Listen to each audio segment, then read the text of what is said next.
Hello and welcome to In Conversation With, the monthly podcast series brought to you by the team behind the Global Cosmetics newsfeed. This season, we're diving into innovating cosmetics, exploring the ideas, people and trends shaping the future of beauty. In today's episode, we're turning the spotlight on one of the industry's fastest growing and most influential consumer groups, Gen Z adults. I'm your host, Siobhan Murphy. In 2025, the beauty landscape is undergoing a semantic shift led by the rising influence of Gen Z. Born between 1997 and 2012, the generation has grown up online. They're digital natives who prize authenticity, inclusivity, and personalization. As they enter the workforce and build spending power, Gen Z isn't just shopping for beauty, they're redefining what beauty means. So the question we're exploring today is, how do you innovate for the industry disruptors? To help me unpack this, I'm joined by this month's expert panel. Hello and welcome to Georgia Stafford, Senior Research Analyst, Beauty, Personal Care, Health and Wellness at Mintel, Trishna Daswaney, Director at Kohl Kreatives, and Disha Daswaney, Chief Operating Officer at Kohl Kreatives. Welcome, everybody. Georgia, let's start with you. At Mintel, what key consumer shifts are you tracking in the Gen Z space, and where do you see the biggest opportunity for innovation? Sure. First off, thank you for having me. I think one of the biggest things that we see with Gen Z is this shift of anti-aging conversation. So obviously anti-aging is nothing new. It's one of the mainstays of the beauty industry. But we've seen concerns around anti-aging shift to a younger consumer, so to the Gen Z consumer. And we've got data showing that 59% of Gen Z worry about looking older than other people their age. Define this trend as the preventative aging trend. So it's about acting now to slow down the onsets of signs of aging, wrinkles, fine lines, and age spots. And we know that Gen Z are prioritizing this minimization of signs of aging, and brands are already helping them to meet this goal. So we've seen launches from brands like Neutrogena with their Collagen Bank line, Origin's Youthtopia, and then Glow Recipe with a recently launched prickly pear peptide mucin, so an alternative to snail mucin. And I thought what was interesting about that launch is that they called it slow aging, so linking it to their Korean inspiration that shapes the whole brand. And they define that as a Korean skincare philosophy focusing on prevention, hydration, and skin health. I think this is a really interesting trend that's informing not only facial skincare, but also driving interest in procedures like baby Botox. And while too much of a focus on aging and anti-aging is obviously not the most healthy, especially for young consumers who probably aren't even seeing the first signs of aging on their skin yet, I do think that a forward-thinking approach to skincare can be a net positive. I think it can be one way to combat some of the tanning trends that we're seeing right now with Gen Z. So Gen Z using sunbeds more and tracking when there's a really high UV index and tanning, because obviously tanning and UV index and all that kind of thing, it has a negative impact long-term on skin health, but also on the appearance of skin. So I think that this preventative aging trend can be a nice way to combat that. And I also think it's a trend that really relies on patience and the idea that you're not going to see the results of the work you're putting in tomorrow or the next week, but in years to come. And this is a really nice way to combat this idea that a high percentage of active ingredients is always the way to go. Because that's something we know about Gen Z, is that they do like a high percentage of active ingredients in the products they're using. But this preventative aging trend can be used to encourage the idea that skincare is a marathon rather than a sprint. So I think the real opportunity here is formulating with ingredients that will help Gen Z's skin in the long term and really communicating the idea that patience is of the most importance. And Trishna, how are these changing consumer preferences influencing your MPT strategy at Kohl Kreatives? I think for us, a really big thing at the moment is advocacy and community. We have spent a long time, obviously, with the nature of the brand, focusing on community support and community-driven solutions. And I think that's something that is becoming more and more prevalent for us. The nicheness of our community are becoming more and more pronounced, and people are demanding another layer of personalization. something that's definitely a little bit more dedicated to what they want and what they want to achieve. And again, it echoes what Georgia mentioned about the marathon and not the sprint. They're getting younger. They're getting more aware, thinking about things and acting on things in a little bit of a different way. And their awareness is so different to what millennials were at that age as well. I also think that a key factor of what we're noticing as well is that Gen Z aren't afraid to shout. They aren't afraid to call things out. They aren't afraid to support things when they're needed. They really have this advocacy backbone. And so that really is developing a lot of our strategies. It's all very peer to peer. Of course, that's not anything new. It's been going on for ages and different brands have tried to capture that. But it seems to be very important for Gen Z. They don't want something that's served to them. They want something that they've curated for their community based on their feedback. And so that's been really interesting for us on our end.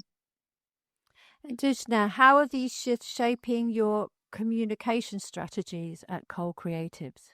I think for us, a key thing is really spotlighting our community and working with creators who really echo our values. And I think that when it comes to our communication strategy, especially when it comes to social media, we really look at a way of making it a bit more fun and interesting. And also because Gen Z are so enticed by results and seeing quick results, the way in which we showcase the effects that they would have when they use our beauty tools is something that we really like to spotlight and showcase how you can create a look in a few seconds and how you can be creative with it as well.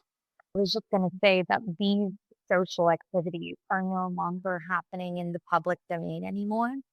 So, for example, we have created little sub-communities and private channels. So it's less about the public-facing Instagram and TikTok that we lead to the people, that for them to be able to showcase their ideas and their usage and what they love. But where we communicate with them is so much more personal now. We're moving on to WhatsApp channels and broadcasts and Substack and really finding ways to connect with them on a deeper level. That's not as public anymore.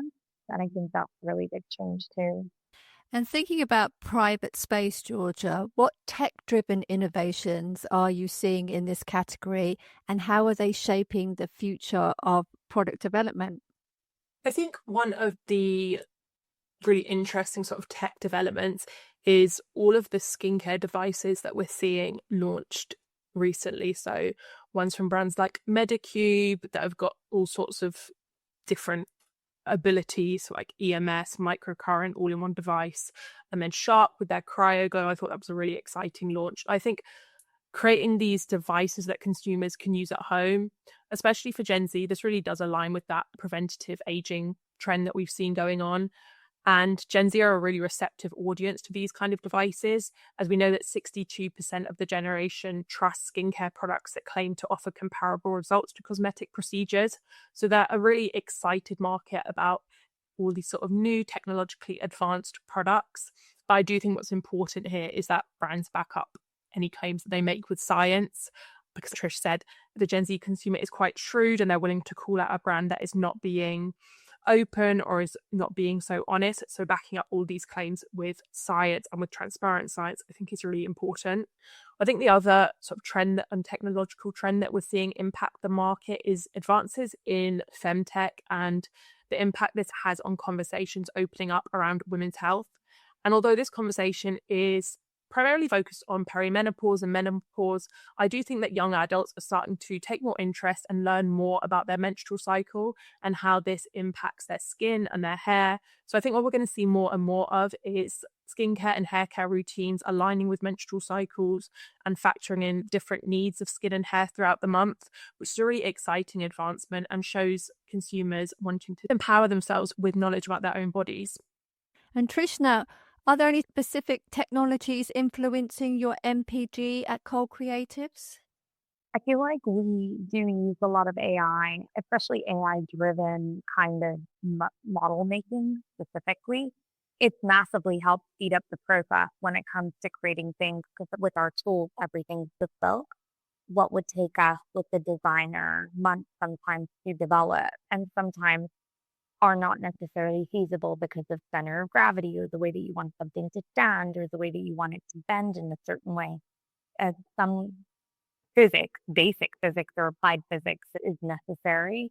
And it helps us from avoiding going down rabbit holes. And so I would say tech for us is really big on that. But we're also using a lot for gaming, and it leading up to some really interesting insights. I'll let Disha actually pick up on the gaming conversation because that's been something that we really enjoyed doing. Yeah, so I was going to ask you, Trishna, what technological advancements are shaping Kohl Kreatives' communication strategies? Clearly, gaming is up there. Yeah, just picking up on the aspect of gaming, it's been really interesting to have the community come together in spaces in which they can have like mini challenges take place or socialize with one another. A lot of platforms like Roblox are really exciting for us to experiment with because it's also really easy to access on your phone or on your computer, and you can be able to communicate with these like-minded individuals and take part in experiences. And I definitely think for Gen Z, experience is something that really matters in all touch points, including digital ones as well. And Georgia, how important is sustainability in driving innovation for Gen Z consumers? We expected Gen Z to be this ultra eco-friendly generation, and more so than generations before them. But this hasn't necessarily panned out. So from our data, we know that Gen Z are largely unwilling to pay more for sustainability. And the fact is that product effectiveness tends to always outweigh how sustainable a product is in terms of purchase priorities. That isn't to say that sustainability has fallen by the wayside and isn't a concern. It just struggles to supersede the results of a product when it comes to purchase priorities. But I think that's why a lot of the sustainable innovation we see now is really focused on enhancing product performance. So things like adopting green chemistry principles, using biotech, or using precision fermentation. All of these things reduce waste without impacting the efficacy or the results of a product. I think one brand that's really strong in this area is Mimetique. So they're a brand that uses biotech, but then they really educate the consumer about it on their website. And I think that's going to be really key for Gen Z consumers when brands use things like biotech or green chemistry to formulate a product. Obviously, these concepts don't have as much recognition as something like recycling. So that education element is really important. And again, Gen Z like brands to be transparent and open about their efforts. So again, that's why that communication is important. I do think what's interesting though is sustainability. Like I said, it hasn't fallen down the wayside. But this idea of community and human ethics can sometimes outweigh how important sustainability is. So one interesting stat that we've got is that 57% of Gen Z agree that a beauty or grooming brand's human ethics are more important than their environmental ethics. And this really feeds into the idea of community and supporting community. And it's one of the reasons why a brand, for example, like Rare Beauty is so successful, because it focuses on mental health and charitable donations. So it really aligns with Gen Z's values. So it's not that sustainability isn't an important factor, it's just often other things supersede it to the Gen Z consumer. And Trish, what role does sustainability play in Kohl Kreatives' innovation pipeline? And what are the challenges do you face in delivering on those commitments? To be honest, I think that when it comes to sustainability, I have to preface it with saying that it isn't easy. While I understand, obviously, the demands of Gen Z and any generation, to be honest, it comes at a great cost and a great time delay as well, which is something that we know consumers don't like, but it is the way it is. For me, I am incredibly passionate about responsibility, but that's because of my own personal reasons. I grew up in Hong Kong, which was the environmental offset space for China. Grew up with really bad asthma, terrible quality of air, and I actually genuinely don't think I would have developed asthma at all if I didn't live there. Of course, it led me to like really barriers to certain things. For example, kids were allowed to play, but if the air pollution index was too high, I wasn't allowed to go outside. It wasn't even something that my parents enforced. It was enforced by the government because they knew that this was a risk at school, etc. So, that just wasn't great. It just sucked, to be honest. So I then made a commitment that whatever I was going to do with the brand was going to be very heavily sustainable and transparent. Yeah, that there's one brush that we could use called Big Wave Bay, and that was all based around ocean waste plastic. It took 2 years to create 497 brushes. We did a lot of tidying up of the ocean. We managed to collect about 2 tons of waste, but not all of it was even usable. A lot of it's styrofoam. It's really heavily used in agriculture, and there is no use for it. It's just pure toxic. We did clear up a lot of that out of the sea, which we're proud of, but it then meant that, of course, as a result, it took a long time to actually get a product out there, which from a business perspective isn't great, but it's responsible. And I think that's the nature of it.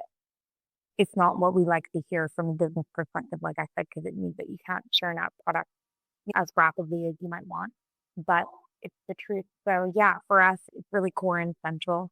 I wouldn't do the brand if it wasn't able to be sustainable and responsible. Also extends to the way that a product is made.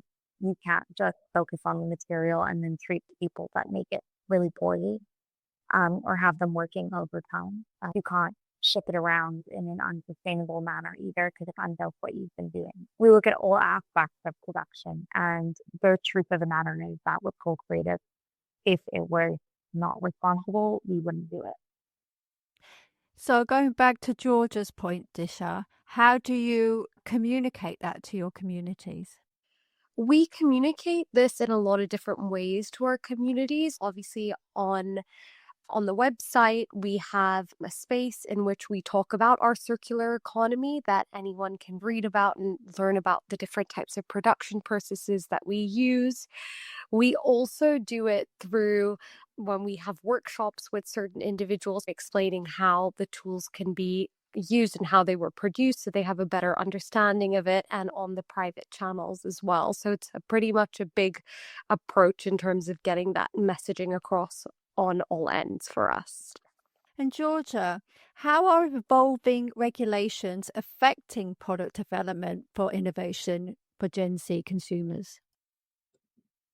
I think one of the key regulatory changes that's really going to impact innovation for Gen Z are these new EU regulations on retinol. So I've written this down so that I don't get it wrong, but I believe it's a limit of 0.3% retinol in facial cosmetics that's coming in with this idea of preventative aging, and retinol being one of the star anti-aging ingredients.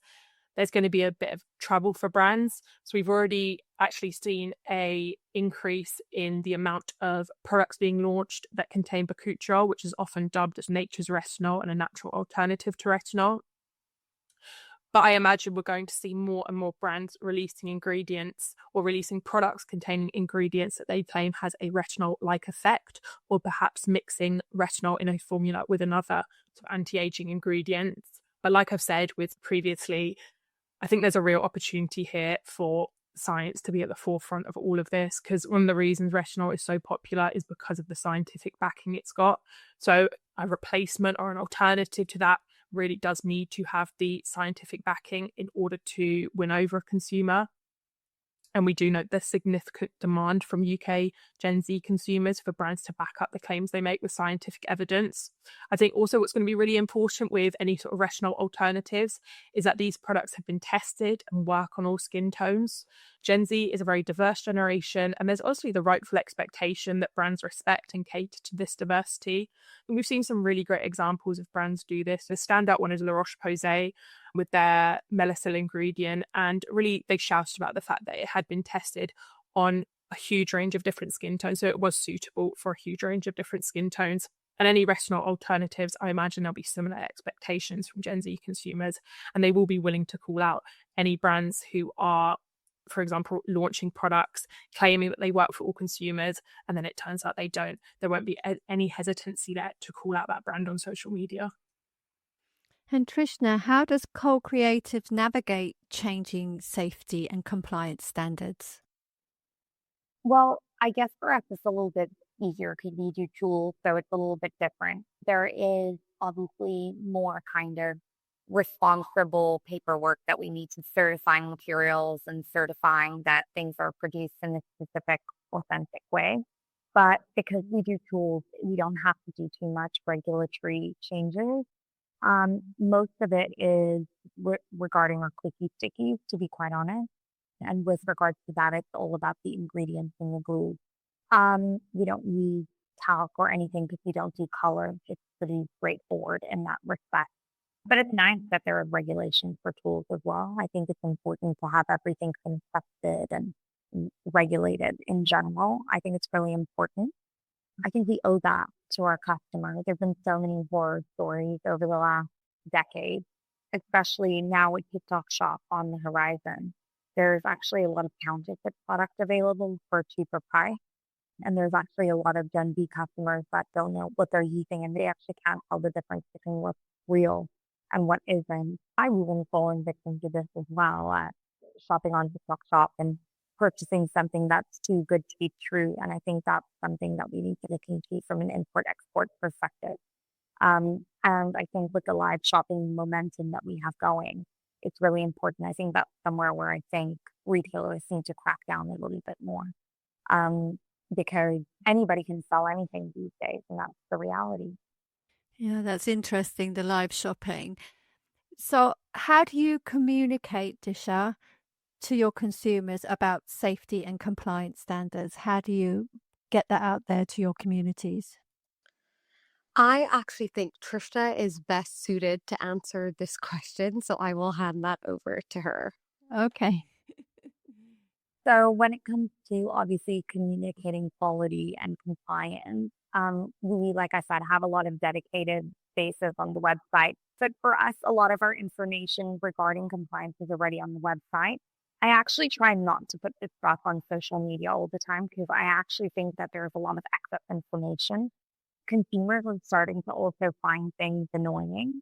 They want you to back up your claims, obviously, but if you're constantly pushing a specific agenda, it starts to feel inauthentic. And so for us, that's something that we've always been very careful about.